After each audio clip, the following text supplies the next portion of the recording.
kabi ala giselu yayi do Amérique yayi Canada pays o yimbe c'est la première fois dans l'histoire yo balejo yaw New York bloque les rues de New York et de Bronx c'est la première fois ha sénateur New York on junni ala giselu satisfait do yide dum ko mo kala welata non normalement hande Guinée be fo no doa weltanade ala giselu Guinée be fo no doa inude alhamdulillah ko lagine hebi biddo aden keldudo moko bindo wano ala giselu o yalte ka adna do il fait l'honneur de la Guinée c'est-à-dire wada la Guinée sur orbite c'est une première godo yalta un leader politique o yalta o ya dans les rues de New York asika ko la Guinée woni yo bulo kada tangal fo porto ben tigingal da ben nawo qui est cet homme là ben ni c'est Cellou Dalein Diallo. C'est lui qui a gagné les élections en 2010 mais on a retiré sa victoire. C'est lui qui est en train de drainer la foule comme ça à New York. New York, vous imaginez?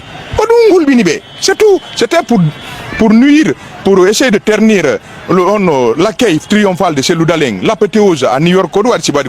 Assalamu alaikum. Haray hurricane fop la landi style jam. Grand bravo, bravo, bravo, bravo, bravo.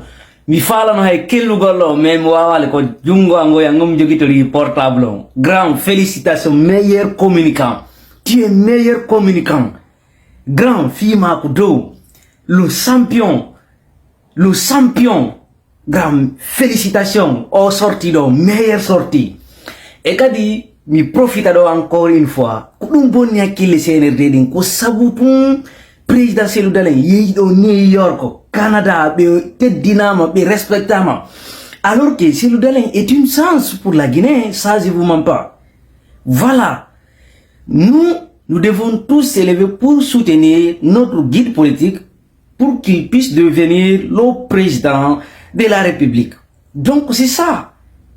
Donc, moi je suis fier de mon président, je suis fier de Honorable Barry Mamadou Alpha, meilleur communicant de l'IFDG. Donc tu es champion. Tu es champion encore, tu es champion. Tu es champion 1000 fois. Tu es champion 1000 fois. Tu es champion. Eh, grand, tu es champion. C'est ça. Mais en fait, respecte ton gorliane. Respecte ton fion parce que me gandi grand hande ko fewndi den do ko gayna be haaji ben doit encourage de.